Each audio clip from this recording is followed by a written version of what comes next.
Prime Minister Mark Carney says Stellantis gave him reassurances about the company's Brampton plant. The automaker announced earlier this week that it is shifting the production of a Jeep model from Ontario to Illinois. Carney says he expressed his disappointment over that decision to the Stellantis CEO.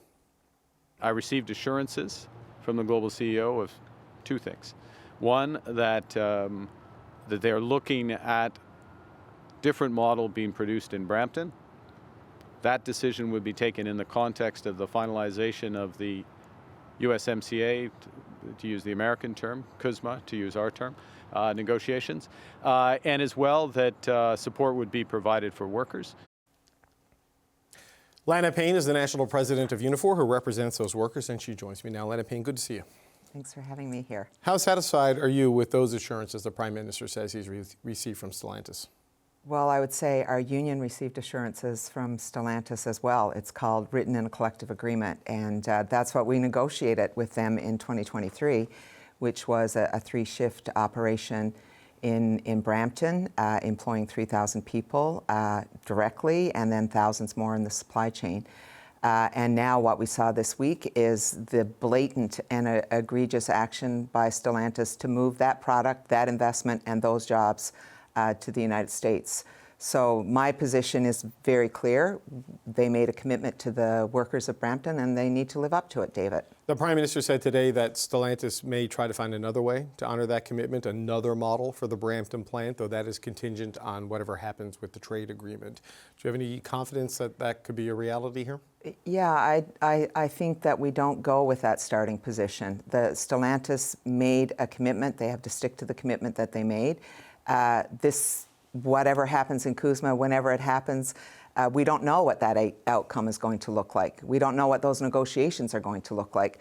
I don't want to have to bet my money there. I want them to live up to what they've said they will do. And the only thing these companies understand, David, is hardball, and we've got to play hardball with them. The reality is they've got to feel pressure. Minister Jolie sent a great letter to them yesterday. We need to do more of that, and we are committed to working with the federal government to get them to do what they need to do here, which is to support the workers of Brampton through jobs at the Brampton assembly plant. I guess the problem here is that Donald Trump is playing hardball too, right? And he might have a bigger fastball that he can throw than the Canadian government in the form of the tariffs and the uncertainty that creates for them in all of their work that they do. But David, if we allow the pressure to only come from one side, of course the will of the company is to go there and do that. Right. If they feel pressure from what we can do here, because we also have leverage, and they made commitments to the Canadian government, they made commitments to the Ontario government, they certainly made commitments to our membership.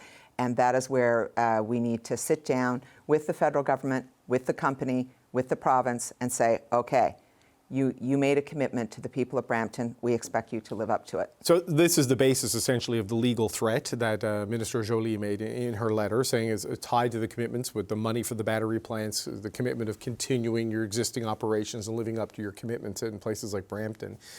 Are you worried, though, that Stellantis could just look at the threat from the Canadian government and decide the value of being inside the U.S. tariff wall is just better for them, and they just make an even worse decision for you and your workers down the road? I think that Stellantis needs to play the long game here, like a lot of companies should play the long game and not look at making very big decisions based on the moment that we're in.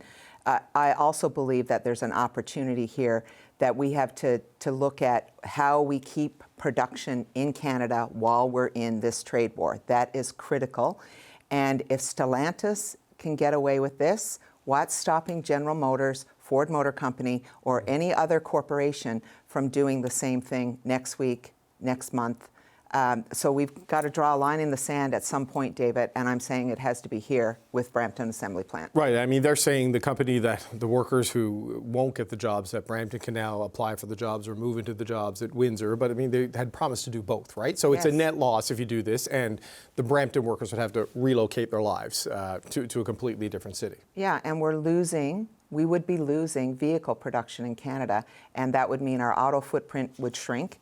And that's not acceptable because we know how important the auto industry is, not just to the province of Ontario, but to the industrial economy of Canada.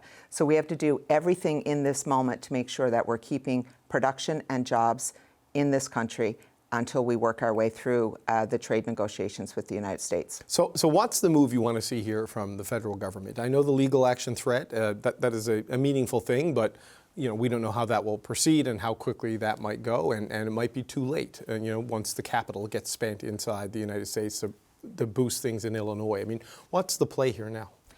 Well, first of all, we need to sit down at a bargaining table, negotiating table with us and the federal government and the company and say, look, we expect you to live up to your commitments. Secondly, Canada has leverage here. We have a tariff remission plan in place, which was really a gift to the automakers. If you build in Canada, you keep your footprint in Canada, you keep your investments in Canada, then then you get basically a tariff-free place to operate in. If you don't, there's consequences to that. There are many other things that we can do here, and we've got to be willing to use that kind of leverage and to play hardball with companies like Stellantis, or we're going to lose jobs to the United States.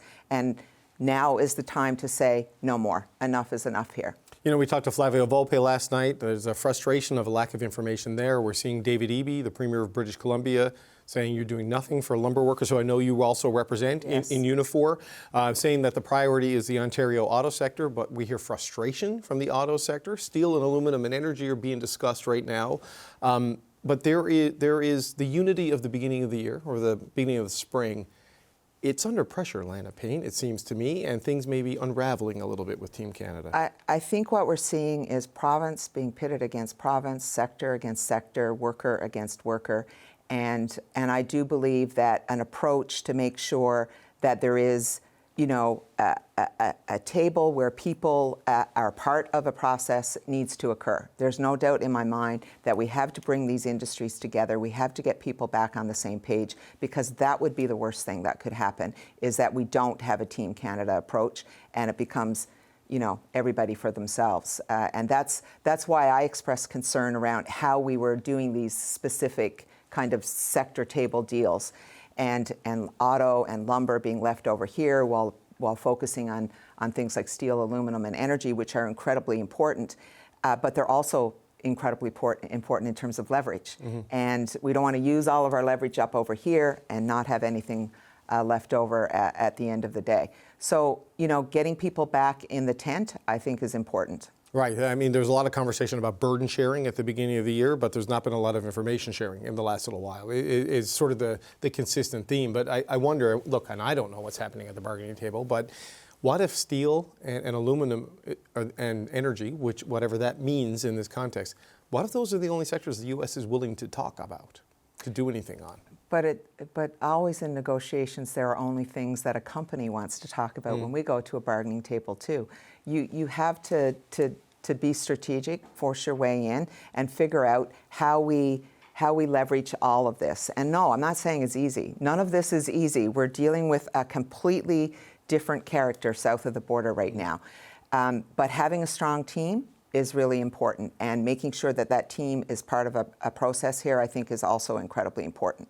Do you think the team is at risk of falling apart? Like, it would be bad, as you say, but you are seeing these frustrations, and the Prime Minister is in meeting with Doug Ford right now, who is saying very different things than Mark Carney is saying, right? And running ad campaigns in the U.S. that the U.S. administration could see as provocative. And I just wonder, it feels a little bit more like the beginning of the year, where everyone was doing their own thing, rather than the cohesive thing that formed after the election of Prime Minister Carney. Yeah, and I mean, there's been a lot going on. We all know that. Yes. But what I would say to that is, yes, we absolutely have to make sure that we're keeping things together. And I don't think it's helpful when provinces are pitted against provinces.